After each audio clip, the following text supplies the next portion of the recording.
Հակասահմանադրական ճանաչված օրենքի շրջանակում դեռ անցած տարի աշխատավարձներից գանձված եւ վերադարձման ենթակա պարտադիր կուտակային վճարները հնարավոր կլինի ստանալ ոչ շուտ քան 10 օրից։ Կենսաթոշակային համակարգի իրազեկման կենտրոնի թեժ գիծը վստահեցնում է, որ մինչև հուլիսի 1-ը բոլոր դիմումատուների հաշվի վրա գումարն արդեն նստած կլինի։ Հայերը կմարվեն եւ դրանից հետո գումարները կփոխանցվի դրանատական հաշիվներին։ Դա միանվագ է լինելու, թե ոչ։ Այո, միանվագ։ Այսինքն մինչև հուլիսի 1-ը կփոխվի։ Այո։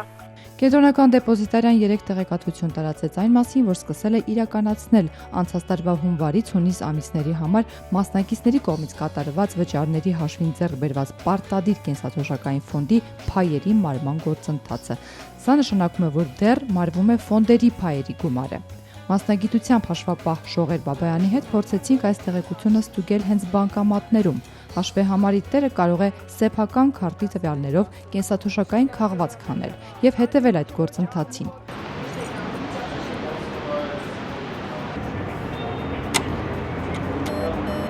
Էջես Քրիստին ընդհանրապես փաստորեն չտվեց։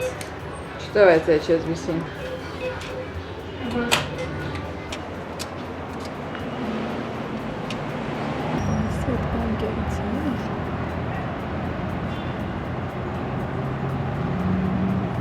Փորձենք ուրիշ բանկամատ։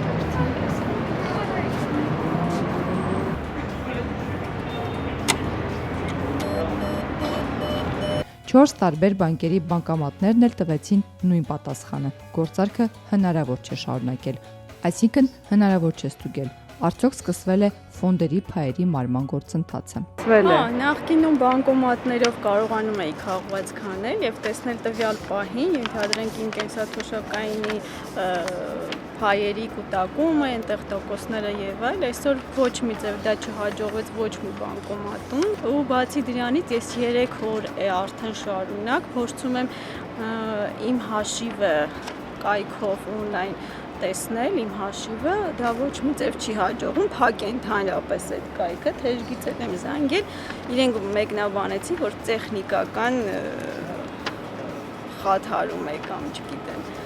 Ամեն դեպս տեխնիկա 3 օր շարունակ ես փորձում եմ ու այդ տեխնիկական խնդիրը ինձ չի լուծվում։ Կենտրոնական դեպոզիտարիայում հրաժարվեցին հարցազրույց տալ այս թեմայով, խոստանալով առաջիկայում մամլո ասուլիս հրավիրել եւ պատասխանել բոլոր հարցերին։ Դեռևս չեն հրապարակում նաեւ վերադարձվելի գումարի չափը եւ դիմումատուների թիվը։ Ավելի վաղ դեպոզիտարիայի տնօրեն Վահան Ստեփանյանը ասել էր, թե խնդիրներ են առաջացել գումարը հետ պահանջողների մոտ 10% հաշվեհամարներում։ Այսօր հնարավոր չեղավ պարզել նաեւ արդյոք այդ խնդիրները շտկվել են եւ կարող է այնպես պատահել, որ որոշ դիմումատուներ խոստացված գումարը այդպես էլ չստանան։ Իդեպ աշխատավարձներից պահված 5%-ների հաշվին պետք է նաև որոշակի եկամուտ կուտակվեր փայերի տեսքով, քանի որ այդ գումարները շրջանառության մեջ են եղել եւ ֆոնդերի կառավարիչները շահույթ են ստացել։ 10 ամիսների ընթացքում Շողեր Բաբայանի հաշվին փայերից հավաքվել էր ընդամենը 1769 դրամ։ Որքանով է այդ գումարը համադրելի ապահով ծերություն խոստացող սոցիալական գովազդների հետ,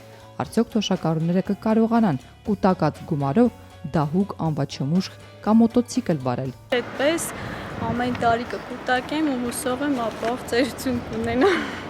Չգիտեմ ոնց ասես ամեն ինչը անելու։ Ամեն ինչ չէր լինի այսքան ուրախ, եթե այսքան տխուր չլիներ, ավելացնում է Շողերը, հիշեցնելով պաշտոնյաների այն խոստումները, թե տարիների կուտակած գումարը ստանալիս գնաճը անպայման հաշվի է առնվելու։ Պաստորեն 1 տարի անց պատկերը լրիվ այլ է։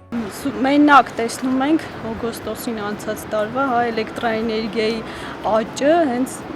10% բարձրացում էր։ Այս տարբերությունը գնաճի հետ բացարձակ չի համընկնում։ Այս նոր թանկացումը դեռ հաշվի չեմ առնում։ Ես ընդամենը կուտակել եմ 1.36%։ Սա արդեն նշանակում է, որ ես բավականին մեծ կորուստ եմ ունենալու։ Չեմ պատրաստվում այդքան գումար կորցնել։